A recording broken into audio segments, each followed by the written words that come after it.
अक्षय कुमार की भूत बंगला का ट्रेलर आ चुका है, लेकिन यार उसके साथ मेरे साथ एक दिक्कत हो गई। जब मैंने इस ट्रेलर को फर्स्ट टाइम देखा तो मुझे कई जगह पर हंसी आई, मतलब मेरे को अच्छा लगा। लेकिन मैंने जैसे इसको दोबारा देखा तो मुझे एक भी जगह हंसी ही नहीं आई। अब या तो मेरे साथ कोई दिक्कत हो गई है, या फिर मैं इतना ज्यादा इंटेलिजेंट हो गया हूँ कि मैं कॉमेडी को एक बार में ही समझने लग गया।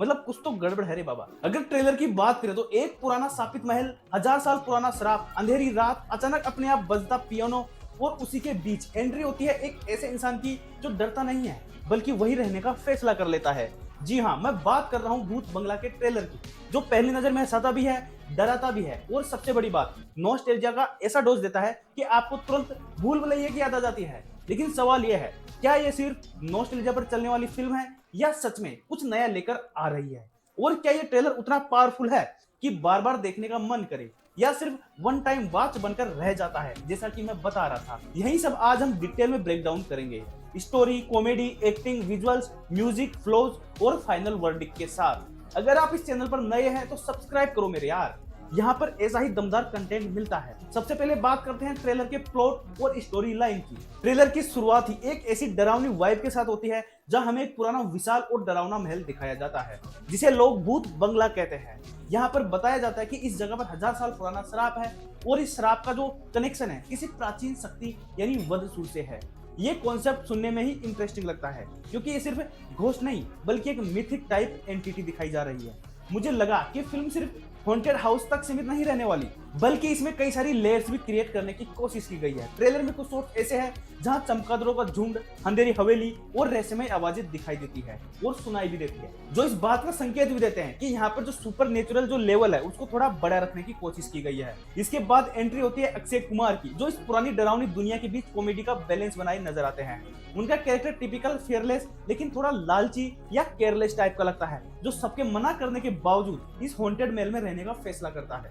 यहाँ मुझे लगा कि कैरेक्टर सेटअप काफी फेमिलियर है, लेकिन यही फेमिलियरिटी ऑडियंस को कनेक्ट भी करती है, क्योंकि हमें पहले भी ऐसा सेटअप देखा है जहां एक व्यक्ति डर को सीरियसली नहीं लेता और बाद में सिचुएशंस में फंस जाता है। अब बात करते हैं कॉमेडी और कॉमिक टाइमिंग की, जो इस ट्रेलर का सबसे बड़ा हाईलाइट है। अक्षय कुमार, परेश रावल और राजपाल यादव का जो रीयूनियन है अपने आप में नॉस्टैल्जिया फैक्टर लेकर आता है। इसी के बीच के डायलॉग एक्सचेंज ट्रेलर को इंटरटेनिंग बनाते हैं, खासकर राजपाल यादव का डरावना और परेश रावल का जो इरिटेटिंग होना। ये कॉम्बो पहले भी काम कर चुका है और यहाँ भी इफेक्टिव लग रहा है। एक सीन में जो पिशाच को पिशाब बोलने वाला जो मोमेंट टिपिकल जो प्रियदर्शन स्टाइल है उसकी याद दिलाता है। मुझे लगा कि ह्यूमर सेफ जोन में है, रिस्की नहीं है, इसलिए मास ऑडियंस को पसंद आ सकता है। लेकिन यहीं पर एक कमी भी महसूस होती है। ट्रेलर में जो जोक्स हैं वो पहली बार देखने में मजेदार लगते हैं, लेकिन रिपीट वैल्यू कम लगती है। और इस ट्रेलर को देखने के बाद मुझे ये भी लगा कि इस जो मूवी के जो बेस्ट जोक्स हैं शायद वो पहले ही रिवील कर दिए हैं।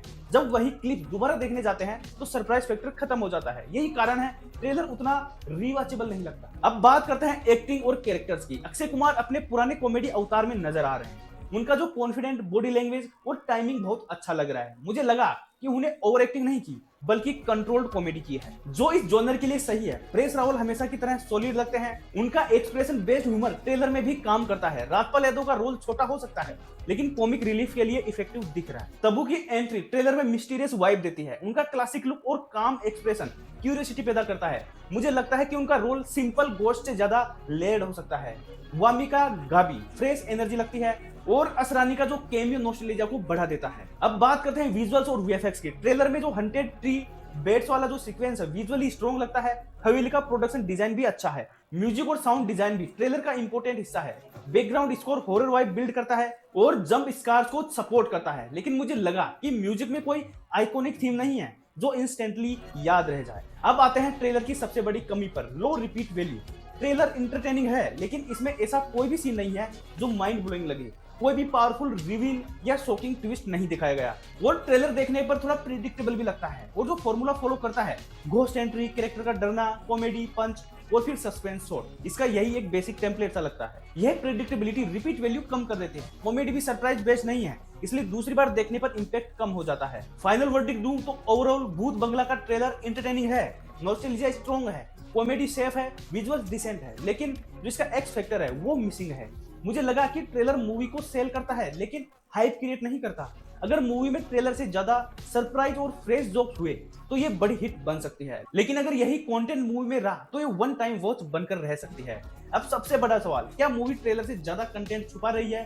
अगर हाँ, तो ऑडियंस को थिएटर्स में सरप्राइज मिल सकता है, लेकिन अगर ट्रेलर में बेस्ट मोमेंट दिखा दिए तो मूवी एवरेज रह सकती है। और होनेस्टली मुझे लगता है कि मेकर्स ने नॉस्टैल्जिया पर ज्यादा भरोसा किया है, ओरिजिनलिटी पर थोड़ा कम। लेकिन फिर भी अक्षय कुमार और प्रियदर्शन की जो पेयरिंग है वो एंटरटेनमेंट देने की क्षमता रखती है, इसलिए मेरी उम्मीद अभी भी कायम है। तो अब आप बताइए, क्या भूत बंगला सरप्राइज देगी या सिर्फ नॉस्टैल्जिया तक सीमित रह जाएगी? आपको क्या लगता है कमेंट करके जरूर बताना। और अगर अभी तक आप नए हो और आपने चैनल सब्सक्राइब नहीं किया है तो क्या कर रहे हो यार, सब्सक्राइब करो मेरे भाई, वीडियो लाइक करो और जो भी ओपिनियन है कमेंट में डाल के जाओ। मिलते हैं नए वीडियो में, तब तक के लिए हेल्दी रहो, स्वस्थ रहो, बाय।